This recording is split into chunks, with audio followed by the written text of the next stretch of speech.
on travaille avec eux. Très bien alors pour rester ci réduction taayu état boobu professeur Sanoussi le président de la dafa joxe benn exemple boo xam ne dama ko seetlu rek ma ne ça doit intéresser Sanoussi et ça vous interpelle mooy bi mu waxee ne c'est parce que dafa supprimer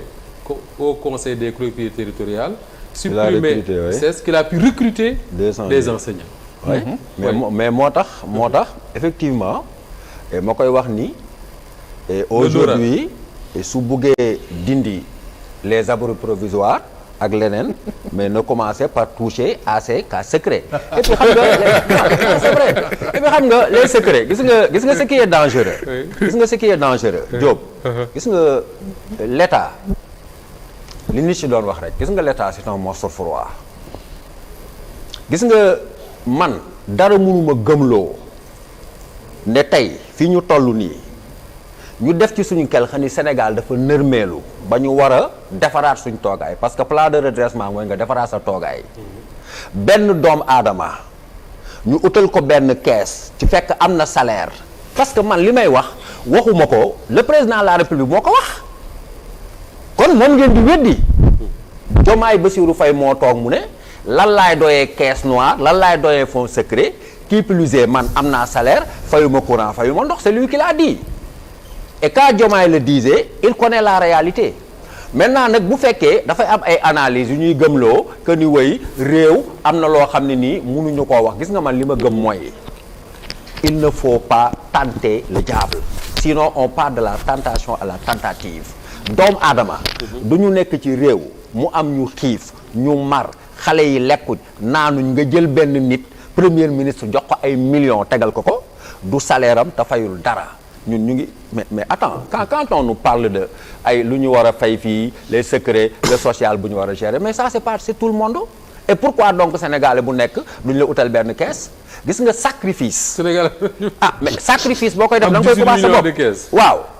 parce que ñoom ban mérite lañu am xam nga waa ji doon wax mu ne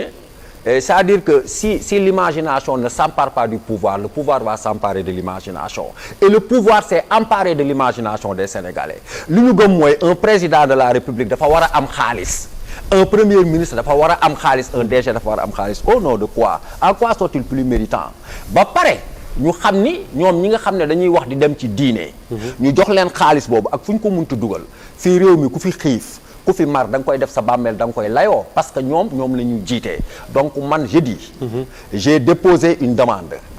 su ma demee ba le président Diomaye recevoir ma dama naan ko son excellence vidéo baa ngi nii yow yaa taxawoon ne soxlawoo ay fonds secret parce que am nga salaire fayoo courant fayoo ndox alors comme xam nañ ni jamono ñànkatag moo gën ñàkkataaj mais sa 8 milliards yooyu ñu lay jox mais jëlee 5 millions yi nga def ko feneen 5 milliards yi nga def ko feneen mais quand on veut justifier l'injustifiable ça devient problème parce que ñoom bi ñu nekkee ci opposition bi ils tiraient sur ça léegi nag dañ koy jéem a rafetal mais li Alxuraan di wax éviter que le diable enjolive le mal à vos yeux et pour man dans un pays bu am autant de problèmes autant de misère autant de famine 8 milliards ci benn doomu aadama wala ay milliards ci benn doomu aadama quelle que soit l'appellation il faut arrêter ça mu tudd secret rek noir rek la nuit benn d'accord alors Abdoulaye maa ñu ngi doon sant la réduction de la taille de l'État maa ngi wax ne man dama yaakaaroon ne premier ministre tey bu ñëwee dina dem plus loin que li ñu dégg tey même si Cheikh Fall me précise qu'à l'Assemblée il avait déjà donné des détails sur ça est-ce que tey xaaroo woon mu wax la ne la à partir de telle date mais c'est vrai qu'il avait donné fin juin il ne l'a pas respecté à partir de telle date telle agence tel ministère telle direction dinañ ko fi jëlee parce que lii ak lii moo tax. effectivement te li ñu jotoon ci xibaar dafa mel ni def nañu études yi. am na koo xam ne yem nañ fa daal. exactement. comme nu ko Pa Moussa waxee. bari na ay directions yoo xam ne tey c'est des directions qui font pratiquement la même chose tey boo jëlee lii nga xamoon ne la DRFG nga jël ANPEJ c'est toujours dans le circuit du financement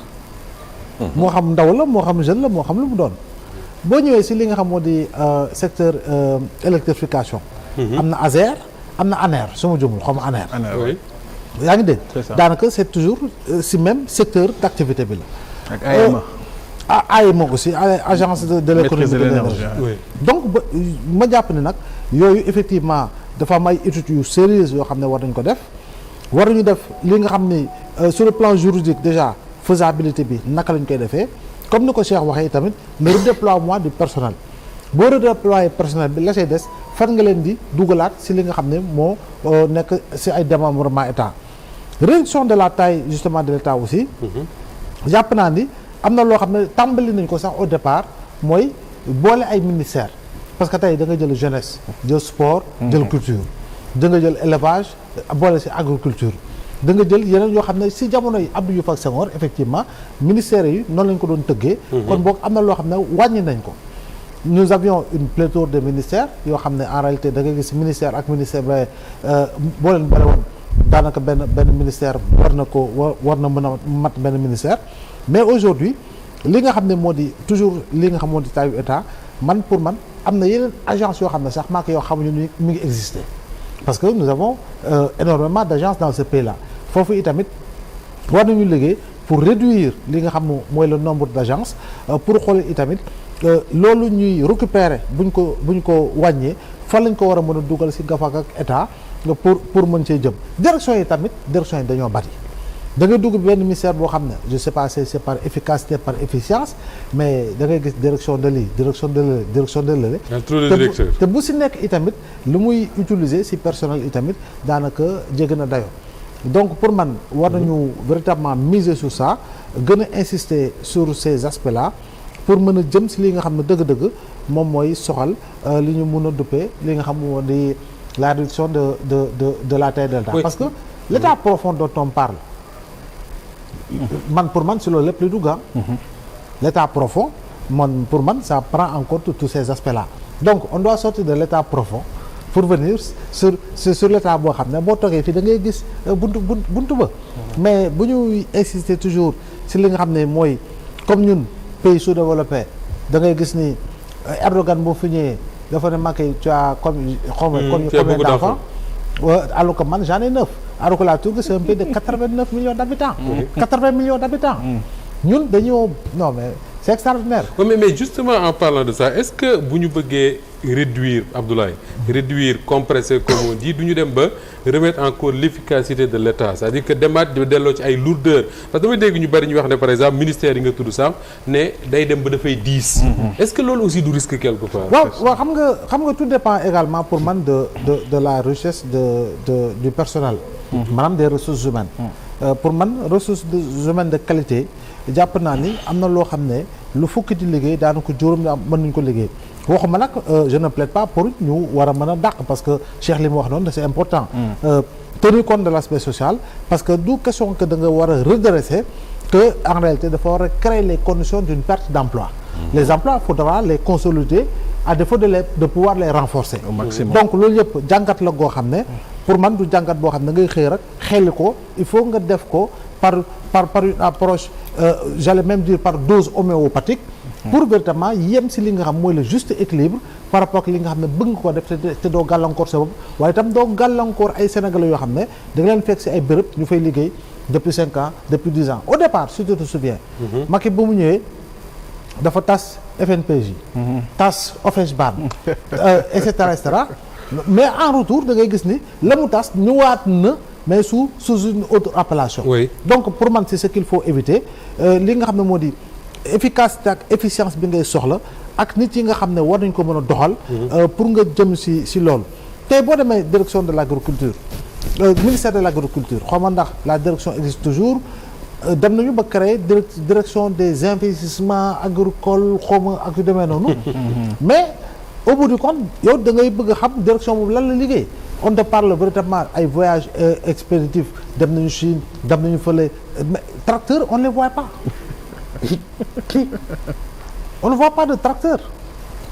on ne voit pas une mécanisation de notre agriculture donc pour man daal am na yoo xam ne dañ koy créer le plus souvent pour véritablement mën a caser benn professeur Sanusi Ba parce que c'est un philosophe boo xam ne il casse et il tire sur la caisse noire. ñu ne nañ ko wutali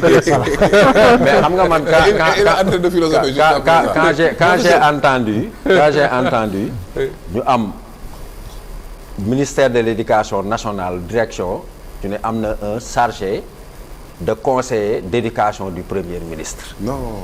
Ah, c'est important. Ouais, non, j'ai pas dit que c'est pas important. Je suis dans le cadre de la rationalisation. Non. Parce que l'important, c'est un simple point de vue. quelqu'un t'aurait dit c'est important. Mais je me dis à la qu'aujourd'hui primature da nga fa fekk conseil santé da nga fay conseil fekk- agriculture mais conseil exactement loolu nag éducation. mais loolu nag mooy ñu war a diminuer